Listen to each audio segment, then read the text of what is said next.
ईशोवास्य उपनिषद यजुर्वेदीय शाखा के अंतर्गत का एक उपनिषद है।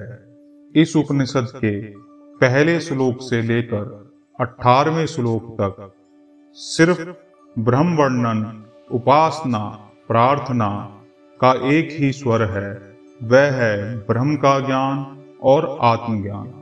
इस उपनिषद के ऋषि ने मनुष्य को यह समझाया है कि ईश्वर ही सर्वनिर्माता है, सारे ब्रह्मांड का मालिक ईश्वर है और सात्विक जीवन शैली को अपनाना चाहिए और दूसरे के धन पर दृष्टि नहीं डालनी चाहिए।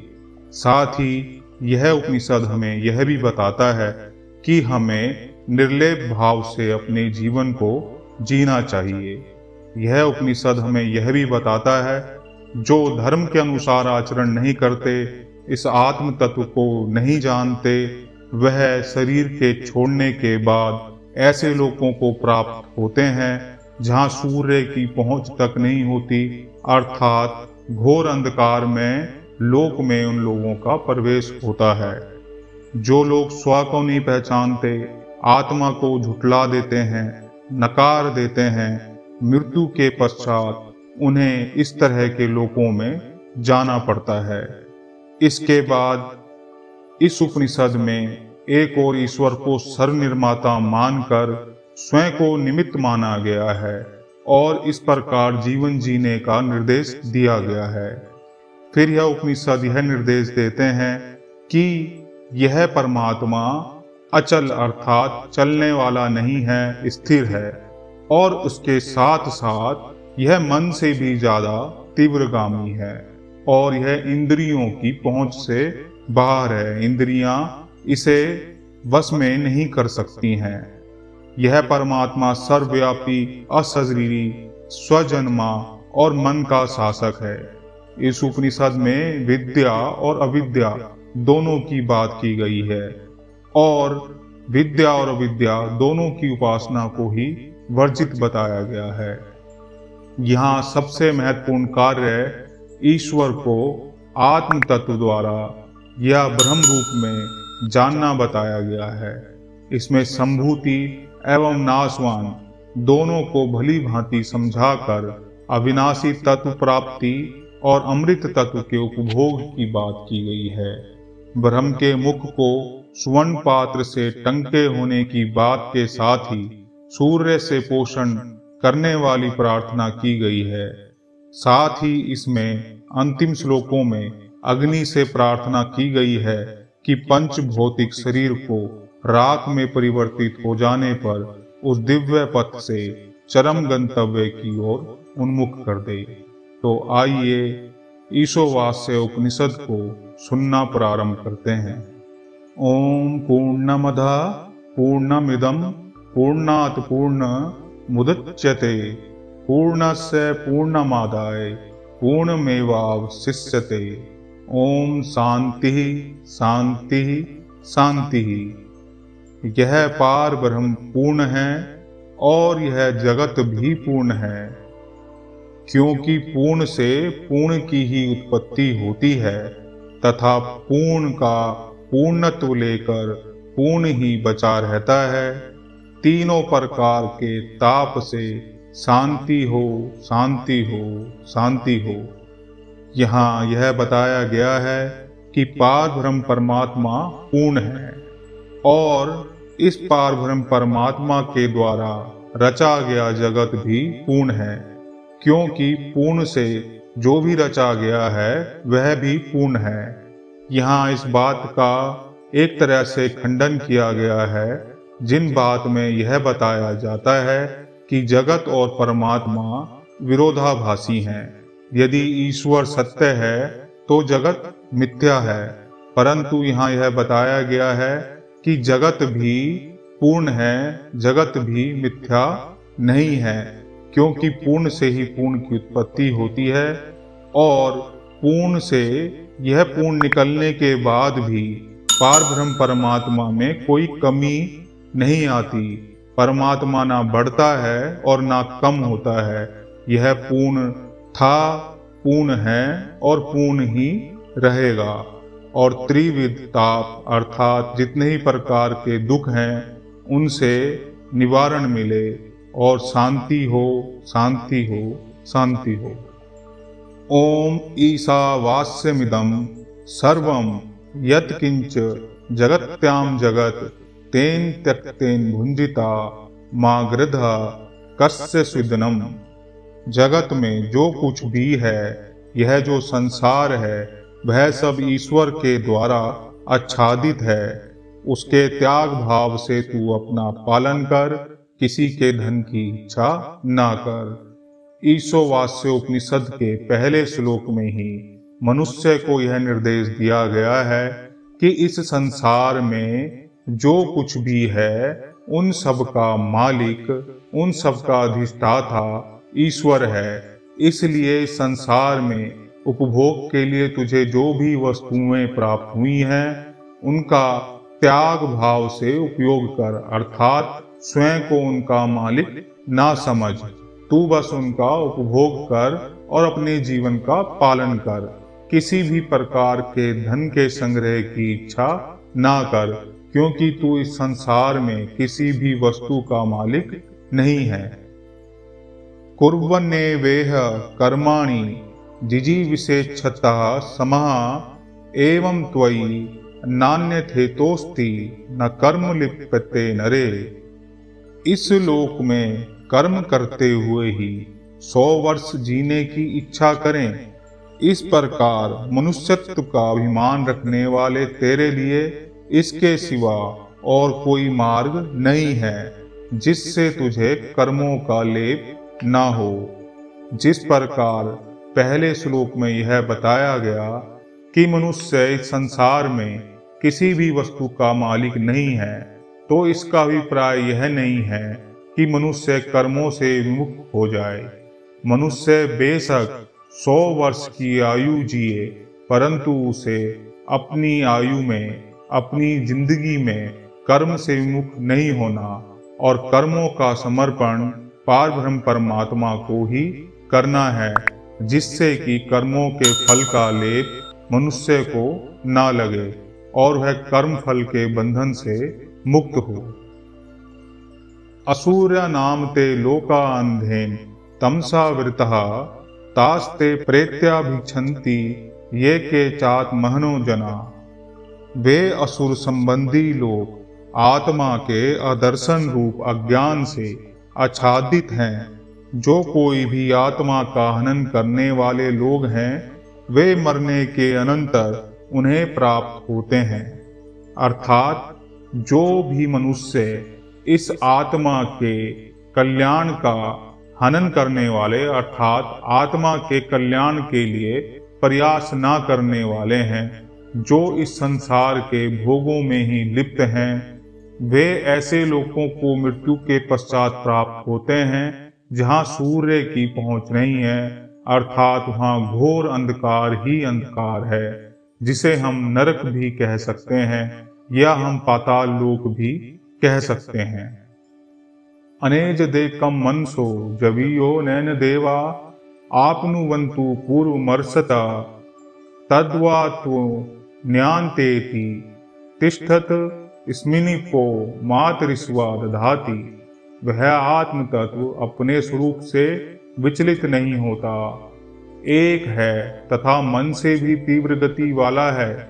इसे इंद्रियां प्राप्त नहीं कर सकती, क्योंकि यह उन सब से पहले ही विद्यमान है। वह स्थिर होने पर भी अन्य सभी गतिशीलों को अतिक्रमण कर जाता है। उसके रहते हुए वायु समस्त प्राणियों के परवर्ती रूपी कर्मों का विभाग करता है। यहाँ यह बताया गया है कि यह आत्म तत्व पारब्रह्म परमात्मा यह विचलित नहीं होता, यह स्थिर रहने वाला है। साथ ही यह इतना तीव्र है कि इसकी गति मन से भी तीव्र है। इसे इंद्रियां नहीं प्राप्त कर सकती, क्योंकि इंद्रियों को इस पारब्रह्म परमात्मा ने ही बनाया है, ना कि इंद्रियों ने परमात्मा को बनाया है। इसलिए इंद्रियों की पहुंच से यह परे है। वह स्थिर होने पर भी सभी गतियों का अतिक्रमण कर जाता है और परमात्मा की कृपा से ही यह वायु समस्त प्राणियों में प्राण बनकर प्रवाहित हो रही है। तदेचति तनेजति तददूरे तद्वंतिके तदंतरस्य सर्वस्य तदु सर्वस्यास्य भायता। वह आत्म तत्व चलता है और नहीं भी चलता, वह दूर है और समीप भी है, वह सबके अंतर्गत है और वही इस सबके बाहर भी है।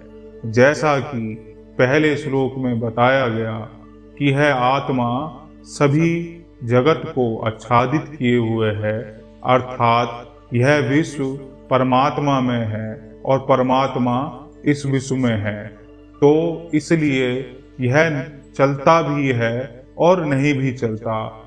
कहने का अभिप्राय है कि इसने पूरे विश्व को आच्छादित किया हुआ है, तो यह ना भी चले तो भी यह सब स्थानों पर मौजूद है। यह सबसे दूर के स्थान पर भी मौजूद है और यह हमारे सबसे समीप भी है। यह सभी वस्तुओं के, प्राणियों के भीतर भी है और सभी के बाहर भी है। कोई काल या कोई स्थान ऐसा नहीं है जहां पर यह आत्म तत्व विद्यमान न हो। यस्तु सर्वाणि भूतान्या तमन्यवनापश्यति सर्वभूतेषु चात्मनं तदो न विजुगुप्सते। जो साधक संपूर्ण भूतों को आत्मा में ही देखता है और समस्त भूतों में भी आत्मा को ही देखता है, वह इस कारण ही किसी से घृणा नहीं करता। यहाँ बताया है जो आत्मवेता सभी वस्तुओं में, सभी प्राणियों में आत्मा को देखता है और सभी प्राणियों को, सभी वस्तुओं को आत्मा में देखता है, तो वह कैसे किसी से घृणा कर सकता है, अर्थात वह किसी से भी घृणा नहीं करता। यस्मनि सर्वाणि भूतान्यात्मेवा भूदिवि जानतः तत्र को मोह का शोका एकत्वमन सुपश्यते। जिस समय ज्ञानी पुरुष के लिए सब भूत आत्मा ही हो गए हैं, उस समय इस प्रकार एकत्व देखने वाले उस विद्वान को क्या शोक है और क्या मोह है। यहाँ बताया गया है जो ज्ञानी इस संपूर्ण जगत में ईश्वर को देख रहा है, अर्थात जो ज्ञानी सब वस्तुओं में, सब प्राणियों में इस आत्म तत्व को देख रहा है, ना तो उसके लिए इस संसार में कुछ शोक करने के लिए है और ना ही मोह के लिए भी कुछ शेष रहता है। क्योंकि जब सब कुछ परमात्मा है और सब कुछ पारब्रह्म परमेश्वर का ही है, तो किसके लिए शोक करे और किससे मोह करे। सपर्यागुच्छकरम कायम वर्णम स्नाविरम शुद्धम पापम विद्वम कर्मम निशि परिभू स्वयंभूयार्थतोर्थाना व्यधा छा स्वतोम्भ्य समाभ्य। वह आत्मा सर्वगत, शुद्ध, अशरीरी, अक्षत, स्नायु से रहित, निर्मल, अपाहत, सर्वदृष्टा, सर्वज्ञ, सर्वोत्कृष्ट और स्वयंभू है। इसी ने सभी प्रजापतियों के लिए यथा योग्य रीति से कर्तव्य और पदार्थों का विभाग किया है। यहाँ बताया गया है कि यह आत्मा सर्वगत अर्थात सभी जगह जाने वाला है, शुद्ध है, अशरीरी अर्थात यह शरीर का मोहताज नहीं है, अक्षत इसका नाश नहीं होता, स्नायु से रहित अर्थात यह शरीर से रहित है, निर्मल है, सर्वदृष्टा सब कुछ देखने वाला, सर्वज्ञ सब कुछ जानने वाला, सर्वोत्कृष्ट सबसे श्रेष्ठ और स्वयंभू जो स्वयं ही बना है, जिसे किसी ने नहीं बनाया। यह परमात्मा ने ही सभी रीतियों से अर्थात उचित रीति से सभी के कर्तव्यों और पदार्थों को विभाजित किया है। अंधन्तमः प्रविशन्ति ये विद्यामुपासते ततो भूय इव ते तयो या उविद्यारतः। जो अविद्या कर्म की उपासना करते हैं वे घोर अंधकार में प्रवेश करते हैं और विद्या में ही रत रहते हैं वे तो मानो उससे भी अधिक अंधकार में प्रवेश करते हैं। यहाँ यह बताने का प्रयास किया है कि जो व्यक्ति संसार के कर्मों को ही उपासना समझते हैं वह अंधेरे में प्रवेश करते हैं, घोर अंधकार में प्रवेश करते हैं। यहाँ यह बताने का प्रयास है कि दो तरह के व्यक्ति संसार में हैं। एक तो वह व्यक्ति हैं जो कहते हैं कर्म ही पूजा है। आपने अधिकांशतः इस प्रकार का वक्तव्य देते हुए लोगों को सुना होगा, जो किसी भी कार्य में व्यस्त रहने को ही उपासना समझते हैं। तथा दूसरे वह व्यक्ति हैं जो विद्या को ही सर्वश्रेष्ठ समझते हैं। ज्ञानोपार्जन ही उनके जीवन में सर्वश्रेष्ठ गतिविधि होती है।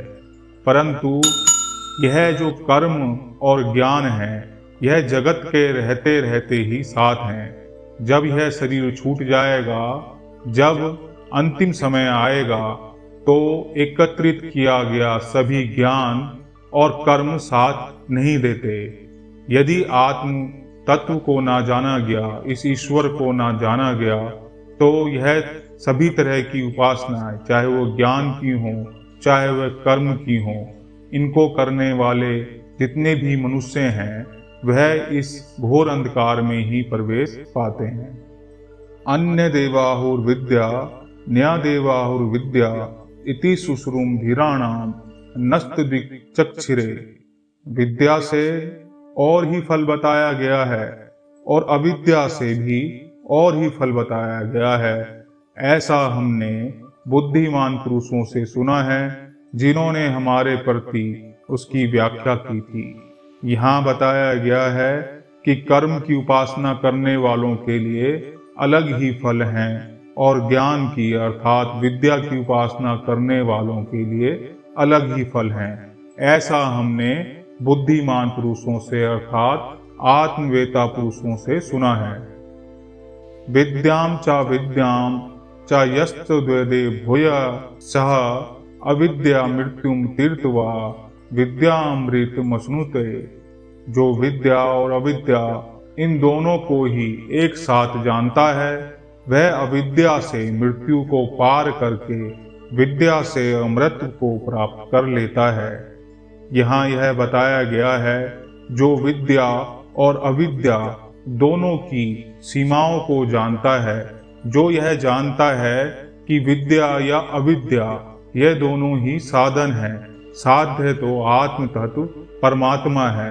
वह इन साधनों का उपयोग करके मृत्यु को पार कर अमृत को प्राप्त कर लेता है, अर्थात वह पूर्ण ब्रह्म में लीन हो जाता है, वह भी पूर्णत्व को प्राप्त कर लेता है।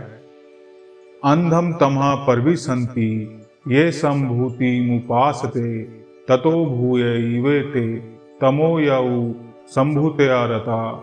जो असंभूति अव्यक्त प्रकृति की उपासना करते हैं वे घोर अंधकार में प्रवेश करते हैं, और जो संभूति में रत हैं वे मानो उनसे भी अधिक अंधकार में प्रवेश करते हैं। यहाँ यह बताया गया है कि जो परब्रह्म परमात्मा को तत्व से न जानकर आत्मा को नहीं जानते और मन मुताबिक उपासना करते हैं वे घोर अंधकार में प्रवेश करते हैं। परंतु जो इस संसार के भोगों में ही व्यस्त रहते हैं, किसी भी प्रकार की उपासना नहीं करते, वो तो मानो उनसे भी अधिक अंधकार में प्रवेश करते हैं। अन्य देवाहु संभवा दन्यदाहु संभवात इति शुश्रूम धीराणाम नस्तदिक्चक्षिरे। कार्य ब्रह्म की उपासना से और ही फल बताया गया है तथा अव्यक्तोपासना से और ही फल बतलाया है। ऐसा हमने बुद्धिमानों से सुना है जिन्होंने हमारे प्रति उसकी व्याख्या की थी। यहाँ बताया गया है कि इस जगत की उपासना से अर्थात जगत के भोगों में व्यस्त रहने वालों के लिए फल निर्धारित किए गए हैं, तथा अव्यक्तोपासना से अर्थात जो आत्म तत्व को बिना जाने ही मन घड़ंत उपासनाएं कर रहे हैं उनके लिए भी अलग तरह के फल निर्धारित किए गए हैं। ऐसा बुद्धिमान व्यक्ति अर्थात आत्मवेताओं ने हमें बताया है। संभूतिम च विनाशम च यस्तु द्वेदो भयम सह विनाशेन मृत्युम तीर्थवा संभूत्या मृत्यु मसनुते। जो असंभूति और कार्य भ्रम इन दोनों को साथ साथ जानता है, वह कार्य भ्रम की उपासना से मृत्यु को पार करके असंभूति के द्वारा अमृत को प्राप्त कर लेता है। यहाँ यह बताया गया है कि जो असंभूति और कार्य भ्रम अर्थात इस जगत के भोगों की और मन मुताबिक उपासना की सीमाओं को जानता है, इनके दोषों को जानता है, वह इन दोनों शक्तियों का उपयोग करके अमृत को प्राप्त कर लेता है। अर्थात यह संसार की जितनी भी शक्तियां या जितनी भी ऊर्जा मनुष्य को प्राप्त है, उसका उपयोग आत्म तत्व की प्राप्ति के लिए किया जाना चाहिए। हिरण्मयेन पात्रेण सत्यस्यापिहितं मुखम तत्वं पूषण प्रावृणु सत्य धर्माय दृष्टे। आदित्य मंडलस्थ ब्रह्म का मुख ज्योतिर्मय पात्र से ढका हुआ है। हे पूषण, मुझ सत्य धर्मा को आत्मा की उपलब्धि कराने के लिए तू उसे उघाड़ दे। यहाँ पर साधक सूर्य से यह प्रार्थना करता है कि ब्रह्म का मुख अर्थात यह आत्म तत्व मानो किसी पात्र में जैसे ढक्कन लगा होता है, उसी प्रकार किसी ढक्कन से छुप गया है। अतः मेरी सूर्य देव आपसे यह प्रार्थना है कि कृपया इस ढक्कन को हटा दें ताकि मुझे आत्म तत्व की प्राप्ति हो सके। पूषणे कर से यम सूर्य प्रजापत्य विहु रश्मिन समूह तेजो यते रूपम कल्याणतमम तते पश्यामि यो सवासो पुरुषः सोहमस्मि। हे जगत पोषक सूर्य, हे एकाकी गमन करने वाले, हे संसार का नियमन करने वाले, हे प्राण और रस का शोषण करने वाले, हे प्रजापति नंदन, तू अपनी किरणों को हटा ले। तेरा जो अतिशय कल्याण में रूप है उसे मैं देखता हूँ। यह जो आदित्य मंडल पुरुष है वह मैं हूँ। यहाँ पर साधक सूर्य से कह रहा है कि हे एकाकी गम करने वाले अर्थात अकेले रहने वाले, इस पूरे संसार के प्राण और रस का शोषण करने वाले, तू अपनी किरणों को हटा ले, क्योंकि जिस आदित्य मंडल पुरुष की शक्ति से तू प्रकाशित हो रहा है, मैं भी वही हूँ, मैं भी वही आत्म तत्व हूँ। वायुर्नील ममृतम थेदम भस्मांतम शरीरम ओम कृतो स्मर कृता स्मर कृतो स्मर कृत स्मर। अब मेरा प्राण सर्मात्मक वायु रूप सूत्रात्मा को प्राप्त हो और यह शरीर भस्म शेष हो जाए। हे मेरे संकलात्मक मन, अब तू स्मरण कर, अपने किए हुए को स्मरण कर अपने किए हुए को स्मरण कर। यहाँ साधक जब आत्म तत्व को प्राप्त कर लेता है, जब वह संसार के सभी मोहों इत्यादि बंधनों से मुक्त हो जाता है, तो वह कहता है, हे वायु, अब तू मेरे प्राणों को स्वयं में विलीन कर ले और यह शरीर जब भस्म हो जाए, और हे मेरे मन, अब तू इस जीवन में किए हुए अपने सभी कर्मों को स्मरण कर अर्थात याद कर। अग्ने ने सुपथा राय अस्मानि विश्वानि देववयनानि विद्वान युयोधस्य जुहुराणो मेनो भूयिष्ठाम ते नम उक्तिम विदेम। हे अग्नि, हमें कर्म फल के भोग के लिए सन्मार्ग से ले चल। हे देव, तू समस्त ज्ञान और कर्मों को जानने वाला है। हमारे पाषणपूर्ण पापों को नष्ट कर हम तेरे लिए अनेकों नमस्कार करते हैं। अंत में यह अग्नि से प्रार्थना हो रही है कि तू तो हमारे सभी कर्मों को जानता है और हमें इन कर्मों के फलों को भोगने के लिए अच्छे मार्ग से ले चल, हम तुझे नमस्कार करते हैं। ओम पूर्णमदः पूर्णमिदं पूर्णात् पूर्णमुदच्यते पूर्णस्य पूर्णमादाय पूर्णमेवावशिष्यते। ओम शांति शांति शांति।